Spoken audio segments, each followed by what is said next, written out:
다 같이 사도신경 고백하겠습니다. 나는 전능하신 아버지 하나님, 천지의 창조주를 믿습니다. 나는 그의 유일하신 아들, 우리 주 예수 그리스도를 믿습니다.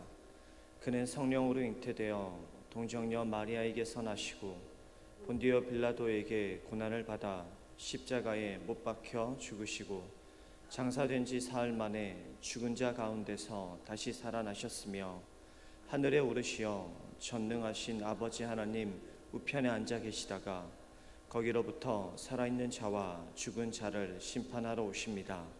나는 성령을 믿으며 거룩한 공교회와 성도의 교제와 죄를 용서받는 것과 몸의 부활과 영생을 믿습니다. 아멘.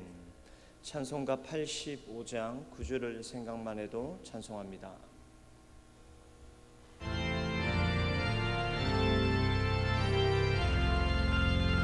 구주를 생각만 해도 이렇게 좋거든. 주 얼굴 배울 때에야 얼마나 좋으랴. 만민의 구주 귀하신 이름은 천지에 있는 이름 중 비할 데 없도다. 참 회개하는 자에게 소망이 되시고 구하고 찾는 자에게 기쁨이 되신다. 예수의 넓은 사랑을 어찌 다 말하랴. 주 사랑받은 사람만 그 사랑 알도다. 사랑의 구주 예수여 내 기쁨 되시고 이제로부터 영원히 영광이 되소서. 아멘. 사랑과 은혜가 풍성하신 하나님 아버지, 지난밤도 저희를 지켜주시고 귀한 새날을 허락해 주심에 감사드립니다. 이 하루를 살아갈 때에 주님과 동행하게 하시고 예수 그리스도의 사랑과 하나님의 은혜 가운데 살아가는 복된 날 되게 하여 주옵소서. 성령께서 함께하여 주셔서 우리의 육신과 영혼을 지켜주시고 예수 그리스도의 도우심을 경험하는 날 되기를 원합니다. 모든 일과 환경 가운데 말씀 안에 깨어있게 하여 주시고 하나님께 기도함으로 주어진 모든 것들을 성실하게 잘 감당하게 하여 주옵소서. 그리하여 사람들에게 또한 하나님께 칭찬 듣는 우리의 삶이 되게 인도하여 주옵소서. 질병으로부터 우리 성도들을 지켜주시며 삶의 자리에서 하나님의 도우심과 크신 은혜를 경험하게 하여 주옵소서. 이 시간 주께 나와 예배를 드리오니 영광 받아주시고 우리에게 은혜가 넘치는 시간 되기를 간절히 바라며 예수님의 이름으로 기도드립니다. 아멘. 잠시 광고 드리겠습니다. 정창기 집사님께서 6월 29일 어저께 하나님의 부름을 받으셨습니다. 교회에서 오늘 조문을 위하여서 수요 오전 예배 후에 중앙보훈병원 장례식장으로 출발할 계획입니다. 함께 하실 분들께서는 그 시간 예배를 마치고 동행해 주시기를 바랍니다. 그리고 장지는 경상북도 청도군입니다. 내일 7월 1일 온세대 예배가 마친 후에 교회에서 출발하려고 하오니 동행하실 성도님께서는 예배 후 함께 출발해 주시면 되겠습니다. 권영숙 권사님과 가족들을 위하여서 기도를 부탁드립니다. 하나님께서 오늘 우리에게 주신 말씀은 사사기 18장 27절부터 31절까지의 말씀입니다.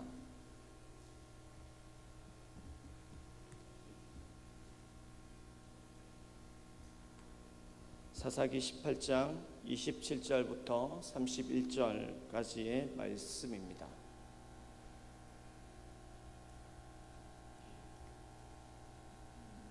교독하도록 하겠습니다.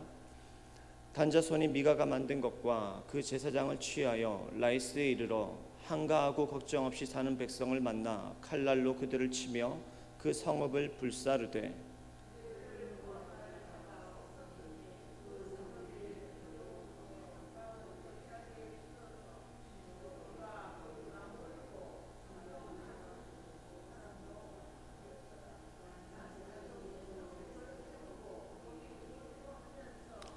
이스라엘에게서 태어난 그들의 조상 단의 이름을 따라 그 성읍을 단이라 하니라. 그 성읍의 본 이름은 라이스였더라.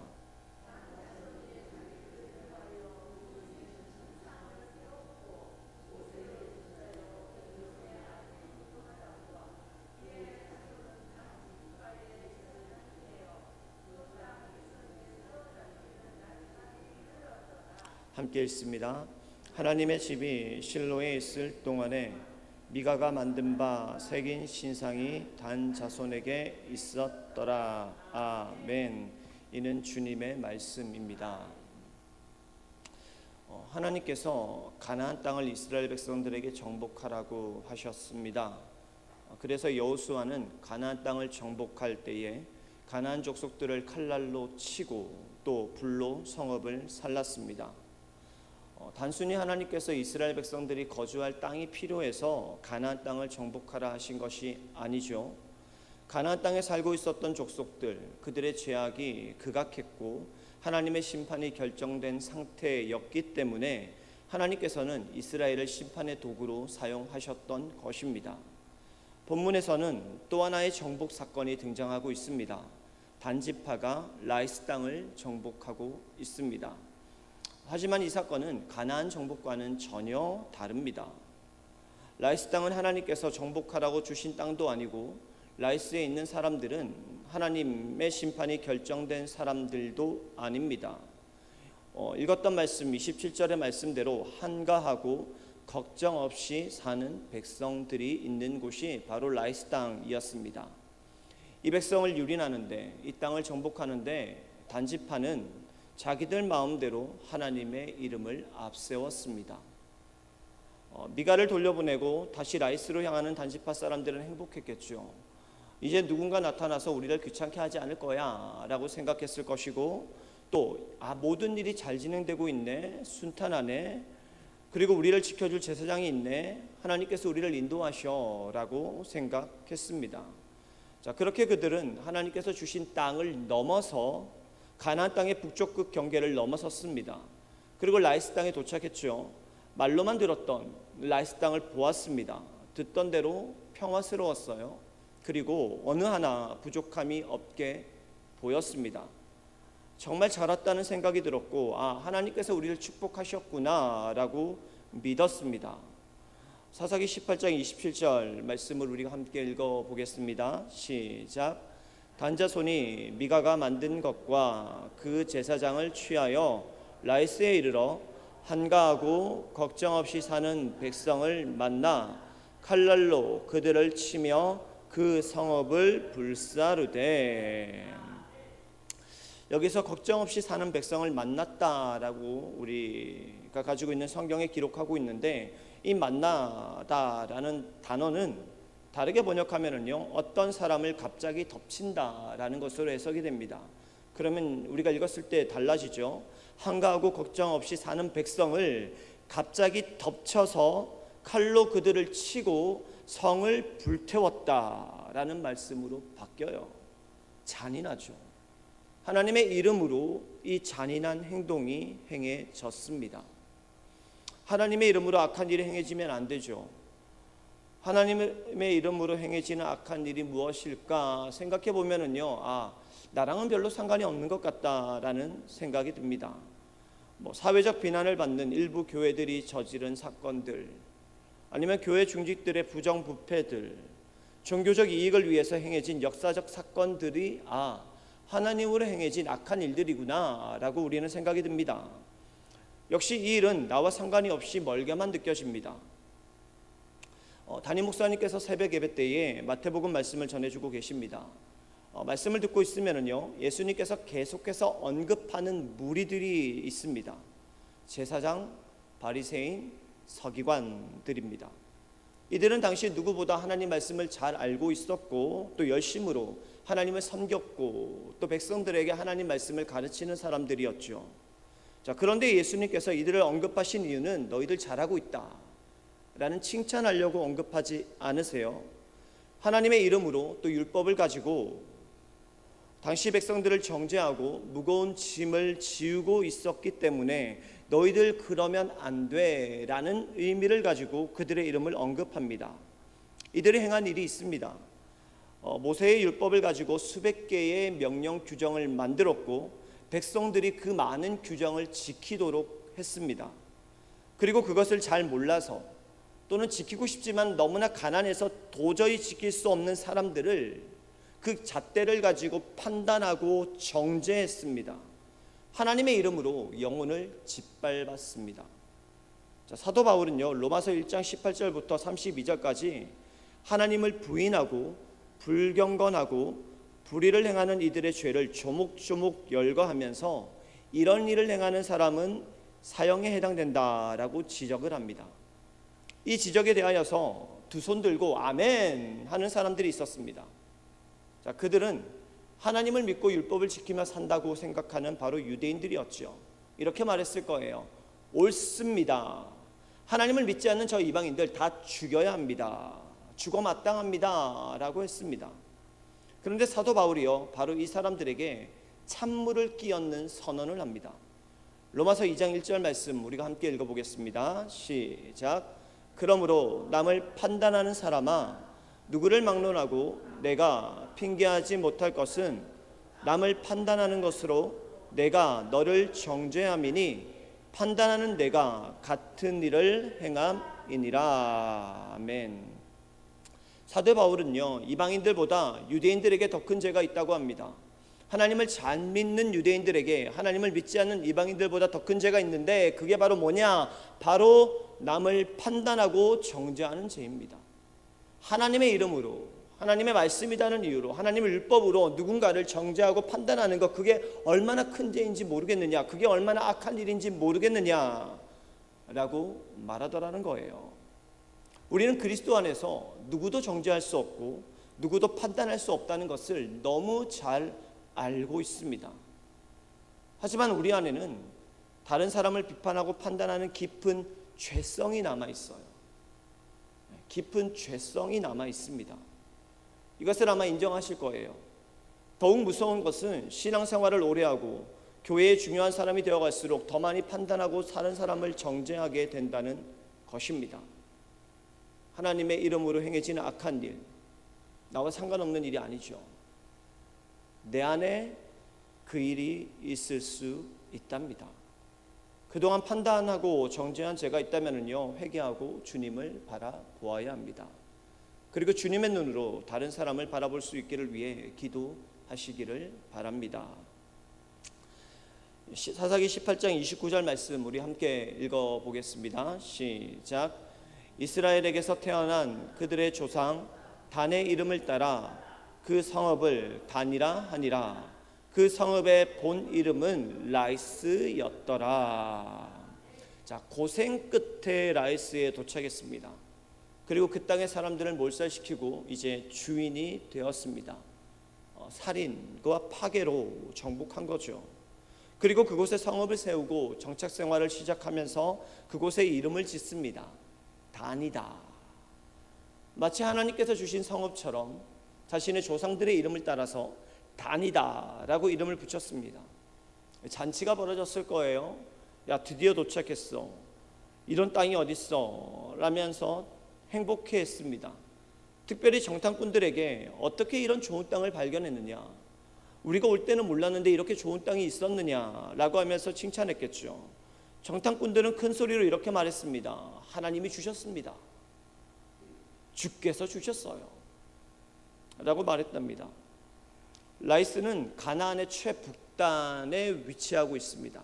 자, 이곳을 단지파가 정복하고 단이라고 칭한 후부터 이스라엘 전역을 말할 때에 브엘세바부터 단까지다라고 성경에서 언급하고 있죠. 자, 그러나 하나님의 이름으로 행하고 하나님의 이름을 가지고 악을 행하고 하나님 없이 성공했다고 말하는 단지파는 얼마 후에 역사에서 사라져버립니다. 자, 이후로 성경에서는 단지파에 대한 기록을 찾아볼 수가 없습니다. 단이라는 이름이 등장하는 것은요, 단에서부터 브엘세바까지 이스라엘 전 영토를 가르칠 때에만 등장하고 그 외에는 등장하지 않습니다.